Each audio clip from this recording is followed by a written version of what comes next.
Deuteronomy 6.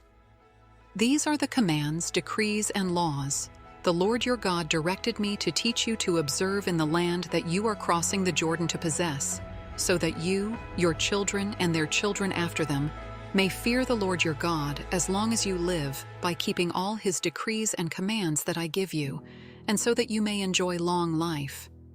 Hear, Israel, and be careful to obey, so that it may go well with you, and that you may increase greatly in a land flowing with milk and honey, just as the Lord, the God of your ancestors, promised you.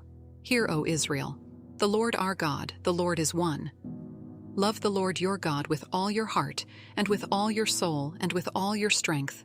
These commandments that I give you today are to be on your hearts. Impress them on your children. Talk about them when you sit at home, and when you walk along the road, when you lie down, and when you get up.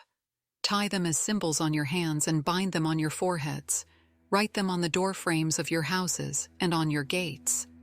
When the Lord your God brings you into the land he swore to your fathers, to Abraham, Isaac, and Jacob, to give you, a land with large, flourishing cities you did not build, houses filled with all kinds of good things you did not provide, wells you did not dig, and vineyards and olive groves you did not plant. Then when you eat and are satisfied, be careful that you do not forget the Lord, who brought you out of Egypt, out of the land of slavery.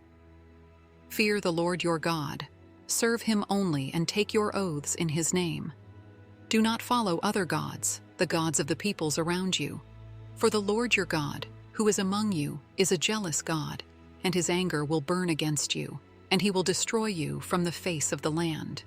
Do not put the Lord your God to the test as you did at Massah. Be sure to keep the commands of the Lord your God and the stipulations and decrees he has given you. Do what is right and good in the Lord's sight, so that it may go well with you, and you may go in and take over the good land the Lord promised, on oath to your ancestors, thrusting out all your enemies before you, as the Lord said.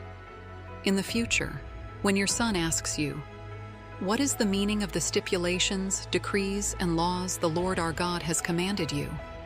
Tell him, "We were slaves of Pharaoh in Egypt, but the Lord brought us out of Egypt with a mighty hand. Before our eyes the Lord sent signs and wonders, great and terrible, on Egypt and Pharaoh and his whole household. But he brought us out from there to bring us in, and give us the land he promised on oath to our ancestors. The Lord commanded us to obey all these decrees and to fear the Lord our God, so that we might always prosper and be kept alive, as is the case today. And if we are careful to obey all this law before the Lord our God, as he has commanded us, that will be our righteousness."